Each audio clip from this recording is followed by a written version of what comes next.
Good afternoon, this is Chandra Easton here from Living in Light, starastrologyhealing.com, esoteric astrologer. I'm speaking to you about the esoteric nature of the sign of Taurus.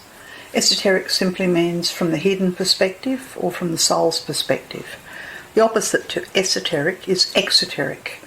That's the worldly, the obvious perspective. So traditional astrology works with the exoteric, but this is the view of the sign of Taurus from the soul's eyes looking out at the world. Taurus is one of the signs of the zodiac that is connected to the three major spiritual festivals of the year. And particularly it's associated with the Buddha. You don't have to be Buddhist to be able to participate in the spiritual festival of the Vesak, as it is known, a festival of enlightenment. And this spiritual festival happens every year on the exact full moon, when the sun's in Taurus and the moon's directly opposite it in Scorpio. And for a 5-day period there's a window. This is 2.5 days before the exact full moon and 2.5 days after the exact full moon, when the sun's in Taurus and the moon's in Scorpio. We have a window of profound, it's a watershed. Imagine it as a window to the heavens, a window to your soul opens up, and earth receives a downpouring of light. Yes, but we need to know about this in order to be open to receive it. So I'm talking a little bit here about Taurus on the wheel of evolution, and Taurus is one of the signs that's associated with aspirancy, and therefore for humanity we often refer to the world aspirant, and the world aspirant is connected to a few signs of the zodiac, but Taurus is one of them. And what we're aspiring to is to be the best that we can be as a human, as a nation, at races, as a species. And if we're able to put our aspirations into practice, and that's the $6 million question for all of us, then we'll be able to lift in vibration, lift in consciousness, grow in spiritual light and stature and integrity and commitment. Everybody on Earth's aware that we're going through profound upheaval. Maybe you don't know that this is known as the Great Change, and the Great Change is the epoch. Think of it as the crossover point between the age of Pisces and the age of Aquarius, and we need all the help that we can get to make this transition in order to lift our consciousness. And we get enormous amount of support and assistance on the three major festivals. The first major festival is the Aries full moon. That's generally in April, but not always, sometimes late March. The second, the Festival of Enlightenment, is the Vesak, known as the birth, the death and the enlightenment of the Buddha. And the third spiritual festival is the festival of the full moon in Gemini, the sun in Gemini and the moon in Sagittarius, otherwise known as the Asala. So the major theme when we're working with everything to do with Taurus is light. What we are striving for is more light. Light is it's an indicator that the soul is present and active. Yeah? And the opposite of light is darkness. You may be interested in listening to the talks on my website or the YouTube channel, From Darkness to Light. There are 3 talks there, and those talks focus upon the transit of Uranus through Taurus in the years 2019 to 2026. Yep, so we're trying to take off the blindfolds, open our inner sight. And the inner sight is, you think of it as the third eye, not the right eye or the left eye, but the brow chakra, the Ajna chakra. And we all have this opportunity and this possibility. We are all invited into greater light. It's important to understand that our egos resist. Our egos are the global ego, the national ego is afraid of the light. Why on earth would we be afraid of the light? It's because our ego loses the ability to be in charge, to control and direct our lives because the more light we have, the more we are listening to we've switched channels to the light of the soul. So this is the goal and the The purpose every year when the sun moves through Taurus, and especially on the full moon, we're attempting to shift gears to the frequency of light and to rip off the blindfolds, rip off the masks, rip off the ignorance, the fear, the hatred, the xenophobia, rip off the misuse of power. They're all the layers that are keeping us bound to matter. Whenever we speak about Taurus, we must speak about matter because it's an earth sign. Now, the traditional rulerships for Taurus is Venus, the planet Venus. So if we're operating from the exoteric or the worldly approach to Taurus, we're looking for Venus, we're looking for comfort, we're looking for food, we're looking for money, we're looking for security for ourselves, me and my. The esoteric ruler of Taurus is the planet Vulcan, downward pointing arrow that brings with it divine will, the fiery light of your soul and your immortal self to penetrate the darkness, it descends like a thunderbolt to help us to see whatever it is that we've been blind to. So if you don't know about the work of the Lady Ananda Tarashan through Heart Flow Worldwide and the Theosophical Fellowship, I encourage you to check out those websites and to find the book called The 17 Steps to Perfection, Ananda's fantastic meditation book. And the reason for this is that you can then meditate upon the planet Venus or the planet Vulcan or indeed any of the other planets in our solar system to assist you in this process of throwing off darkness and moving into greater light. So in this talk I'll be really just focusing upon some of the tests and the challenges that are happening for us as here we are in the second decade of the 21st century, individually and collectively. What are the things that we need to change in order to cooperate with the great change? What are the habits or the blindnesses that we need to give up? Okay, let's begin. Now, to me, blindness is like ignorance. Sometimes, things are just too hard and too difficult and we just don't want to know. There are a lot of inconvenient truths. And so we may prefer to be blind, to be ignorant, to put our heads in the sand, to let other people make the decisions for us, to remain childlike. But we won't grow spiritually.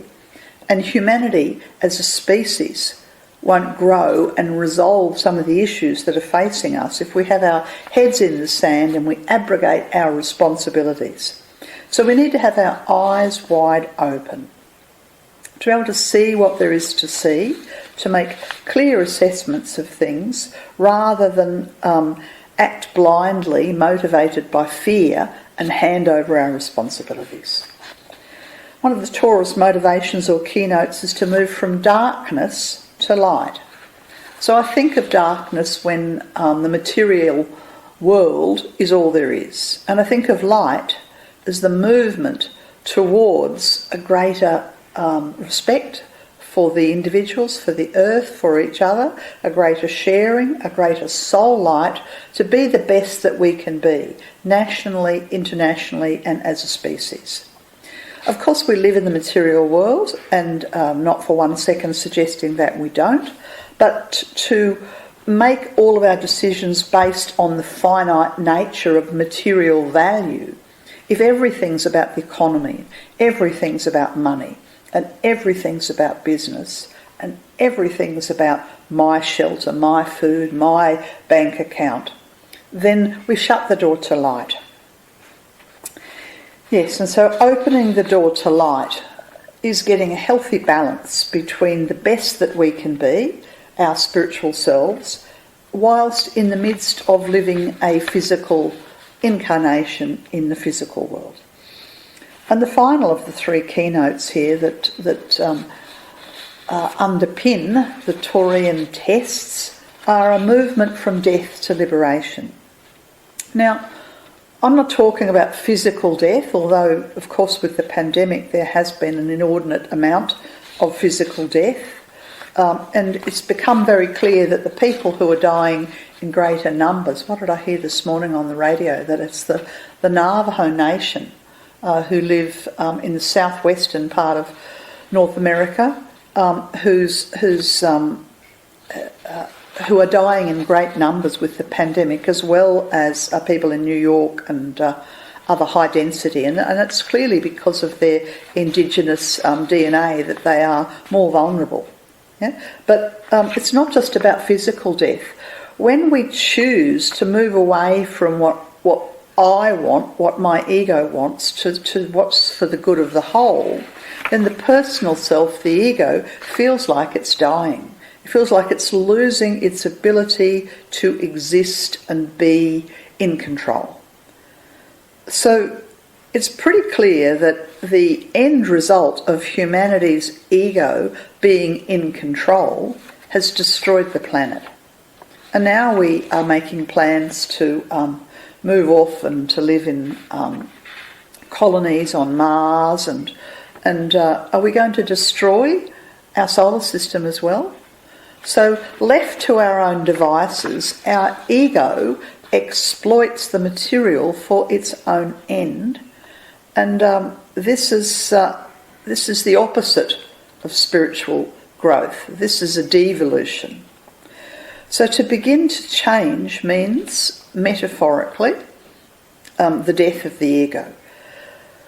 And so if I identify myself as a person who must have exclusively and only money and power and food and resources to the detriment of others, then I've shut the door to the soul.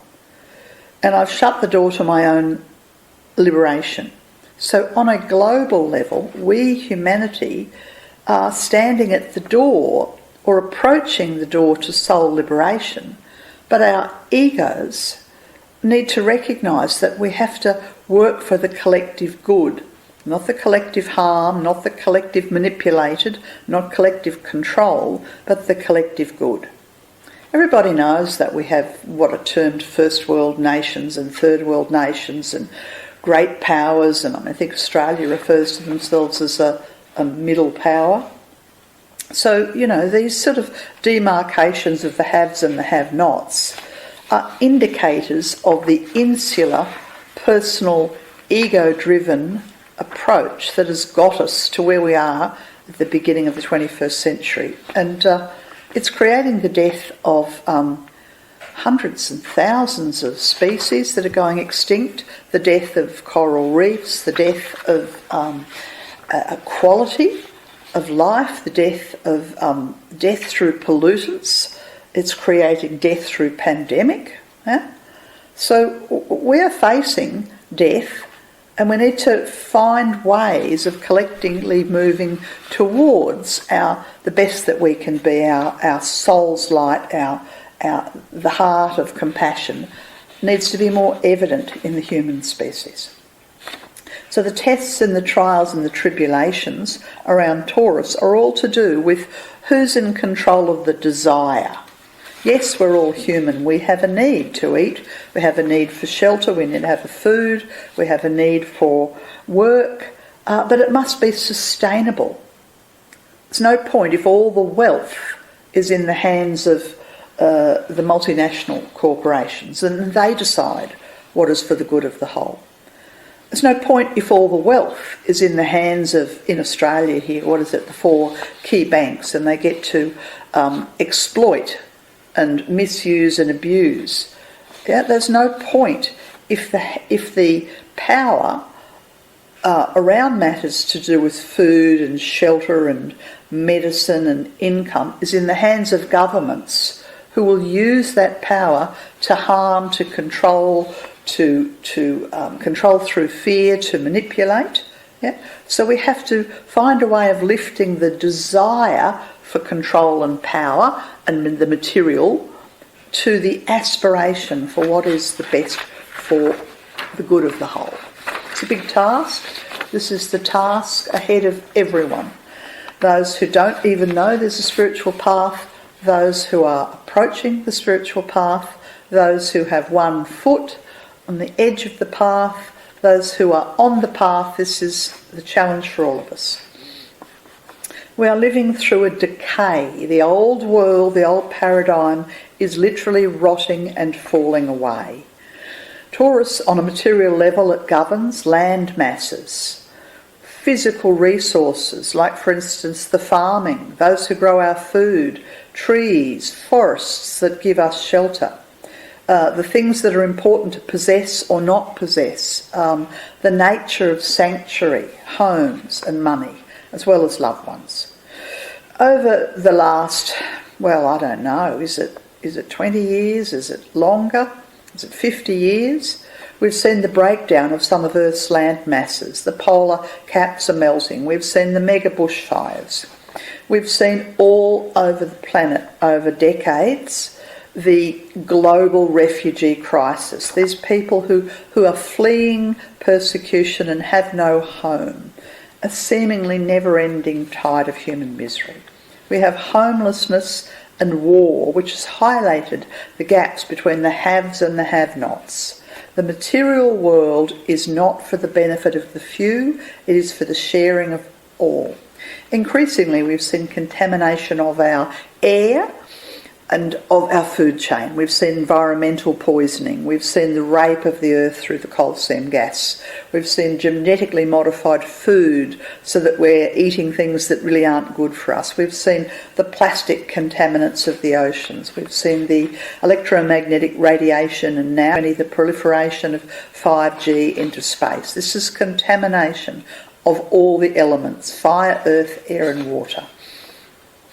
Effectively what's going on is we have a great battle that is occurring, a spiritual battle for the control of the, I think about a battle as two people either side of, let's call it a tug of war. And we have the ego on one hand wanting to continue to live the way we've always lived, amass power, do things for the personal self, gain dominion of the material world.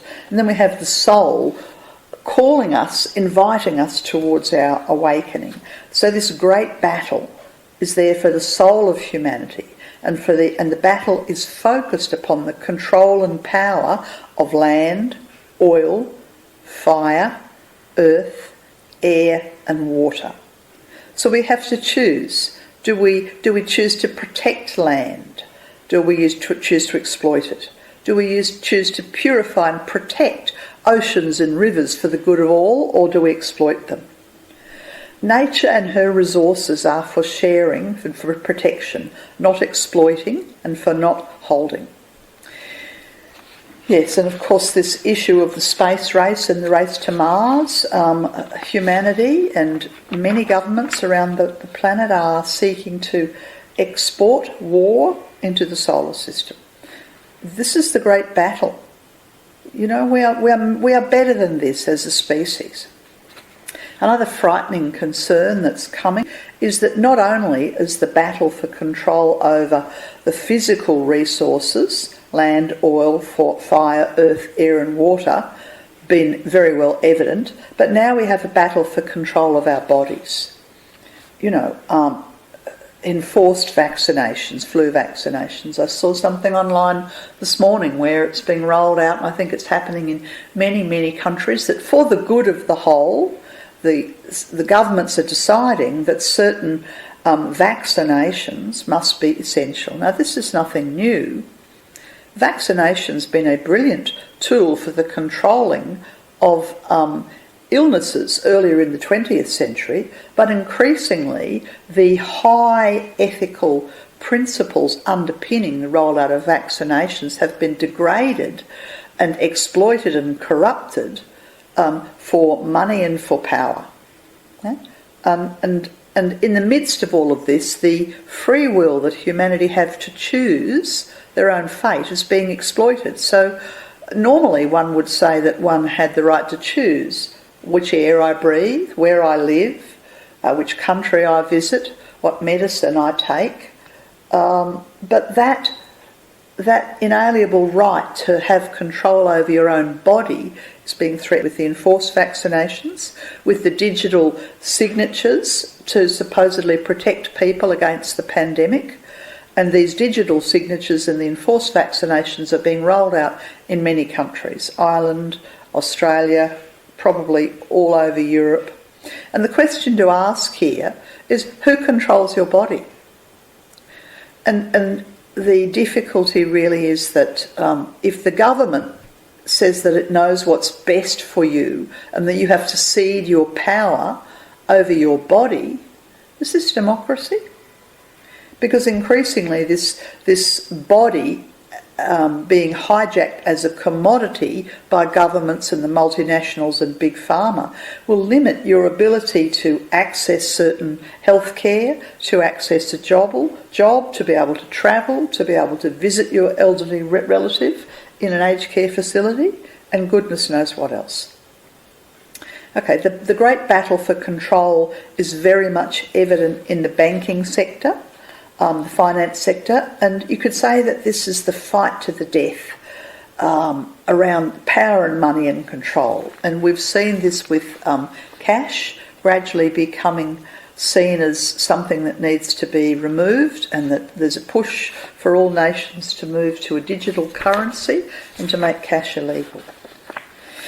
At this juncture, I think I might just talk about the mythology of Taurus from the perspective of Hercules, who is known in the esoteric literature as the world aspirant, who eventually becomes the world disciple. Aspirant, we are all world aspirants, we are all aspiring to lift the human species to live a better, more fulfilling life that benefits all of us. We are evolving as a family of humanity. And while one person on earth remains in darkness, we all exist in darkness. And the tests of Taurus, as epitomised by the world disciple, as Hercules becomes, are the tests associated with his capacity to control matter. And this is what's facing humanity at the moment. Are we controlling matter for the good of the whole or for the good of a few? Now, the task that Hercules had to face was to capture the sacred bull on Crete and bring it to the mainland for delivery to the king. And I've been to Crete, and all over Crete there are beautiful images from the Minoan time, actually, of the sacred bull. And this is the sacred bull is the elevated, purified Taurian energy. Now, this test symbolises humanity's need to harness our lower nature. That's your lower nature and my lower nature. To take control of our greed, our sensuality, our inequality between the sexes, and our desire to possess and control. One of the most alarming statistics that I've heard in the last couple of months in Australia, I think I heard it said that the increases of women calling for help because of domestic violence had skyrocketed 14% in the last 2 months. When women are unable to leave the house and are locked up with partners, husbands, family members who then perpetrate violence against them. So this inequality between the sexes has been highlighted. Any desire to possess and control any resource or any other body is the lower vibration of Taurus. And the task that we have, as Hercules had, was to be able to master the lower nature. And in this mythology, the lower nature is seen as the sacred bull on Crete, so that we can lift our collective self towards a higher purpose. Now, the keynote of Taurus, which applies to all of us at this juncture, in the old-fashioned language, is "let struggle be undismayed." I looked that up to see what the word undismayed meant. And basically, it means to not lose courage, to not give up, to not fall into despair, disillusionment, disheartenment, to not sink into a pit of fear and bury our heads in the sand and sink into blindness and refuse to have our eyes wide open. There's so much propaganda, there's so much fear-based politics, there's so much fear driving humanity. And we have to keep up the good fight. Keep up the struggle, recognise that we are in a struggle to the death with the global ego in a period known as the Great Battle, and that we are better than this as a species. Now, in the myth, Hercules succeeded in capturing and taming the bull, and he rode it triumphantly into Cyclops. Now, this image of capturing and taming the bull is recognising, yes, I'm human, I've got tendencies to want to put my head in the sand, to try and control something, to be greedy, to possess, to use power over, to fall into greed or lust or sensuality. You've only got to look at the drama that happened around toilet paper hoarding. Slightly funny, but I did remember hearing something about in France, I think they were hoarding wine and condoms, and I forget, various nations were hoarding various things, and the Australians, for some bizarre reason, were hoarding toilet paper. But any degree of hoarding is this desire to control. We've fallen into the trap of the lower bull. So Hercules manages to tame and then ride the bull. We have to rise above our desire to control the material. And he rides the bull triumphantly into Cyclops. Now Cyclops, I don't know if that's a place, it must be. Cyclops represents the single eye of illumination. And which we access, however briefly, when we choose to put aside self-interest in favour of a higher purpose. So on a practical level, what does this mean? Well, how can I help those who have less than me? How can I assist? What can I share? Do I have housing? Do I have food? Do I have money? Do I have shelter? Do I have resources? What can I share rather than hoard? Whatever it is that you are holding, see if you can find a way of sharing it. Because it's no point saying, well, I'm already on the spiritual path. I don't need to share. I don't need to change. Every one of us has to examine what it is that we have been desiring to possess. And if you can identify what it is that you have desired to possess and give it up for the greater good, then that's a way that we lift collectively. And when we succeed through this effort of what is known as the higher will to tame our personal nature, our desire, then we can truly say, I see, and when the eye is opened, all is light. And we are just on the other side. I think it's a day and a half, 2 days after the exact full moon. So we're still in the Vesak Festival's window, the 5-day window, where if we can lift ourselves, we have a contact, however briefly, to greater light. And this is the keynote of I see, and when the eye is opened, all is light. So to sum up, we are all spiritual aspirants because we're all members of humanity, and humanity is trying to lift to be the best that we can be. And to do this, let's put principles before profit.